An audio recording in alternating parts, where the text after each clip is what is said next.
You make me wanna lie in the kitchen on the floor. I'll be your French maid where I meet you at the door. I'm like an alley cat, drink the milk up, I want more.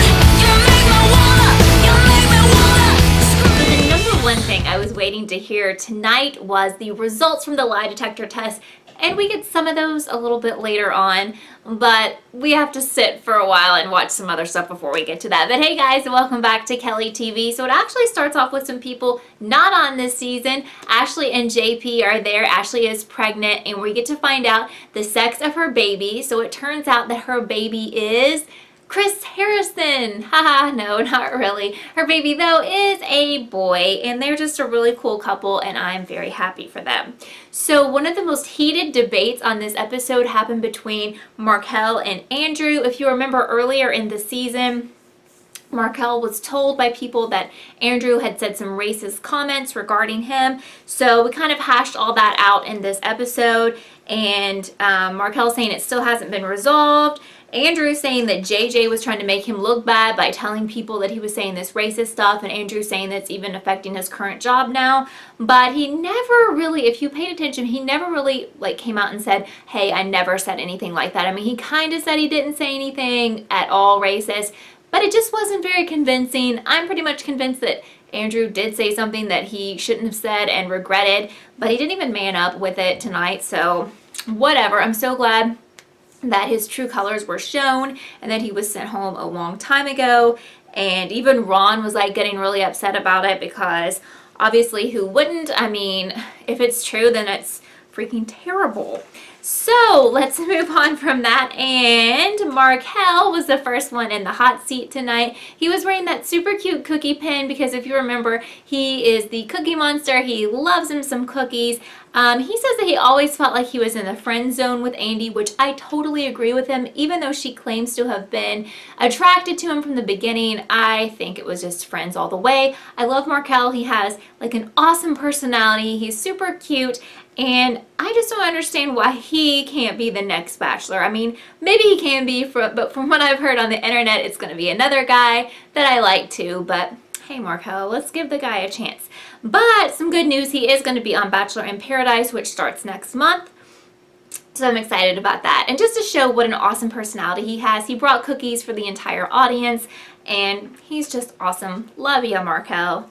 So Marcus was in the hot seat up next, and he says that it was very, very heartbreaking for him when he was sent home, and that he was totally shocked. He really felt like they had a connection and that he was the guy for Andy. I felt really bad for him because I knew how hard he took it just from watching the show. And the only good thing that I can say about Marcus now is that for him, he's going to be on Bachelor in Paradise. I've heard some great things online about possibly him and another girl on the show, and that's all I'm going to say because I don't want to give out any spoilers, but you can Google it if you want to find out more. So Chris was up next in the hot seat. I think he was the favorite of a lot of people, and he thought at first his chances were going to be slim because he lived on a farm in Iowa, but surprisingly he said Andy gave him a chance.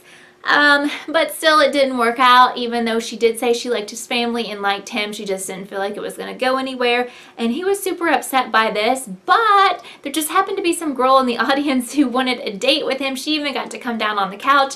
I gotta tell you guys, I think this was super staged. It felt non-genuine, and I'm not buying it, but I think that the cast of The Bachelorette, or the producers of The Bachelorette, just wanted to make him look better and feel better, so whatever, but just, sorry, not buying that. Anyway, so Andy finally comes out. She looks super pretty, has a really pretty dress on, and so some of the guys had questions for her. Nothing like totally shocking, nothing surprising there. But the big surprising question that Chris Harrison had for her, he wants to know, is she pregnant? Yeah, that's right, because it's in all the tabloid magazines, and Andy is there to clear the record by saying that no, that's a total lie. But he did say that the guy that does ultrasounds could come do one for her. She's like, no, there's no need for that. So what I was waiting for the whole episode were the results from the lie detector test that they took like way early in the season, and I was thinking we'd find out all the results. Sadly, we didn't find them all out, but we found out quite a few. So Chris Harrison said that 3 men told 0 lies, and those 3 guys were Brian, JJ, my fave, and Chris. 3 guys did tell lies. Those 3 guys who lied are Marcus, Dylan, and Josh, who wasn't there, obviously. Marcus lied about sleeping with fewer than 20 women. He didn't tell us how many that was, but probably he should have just stayed quiet, so that was good on his part, Marcus.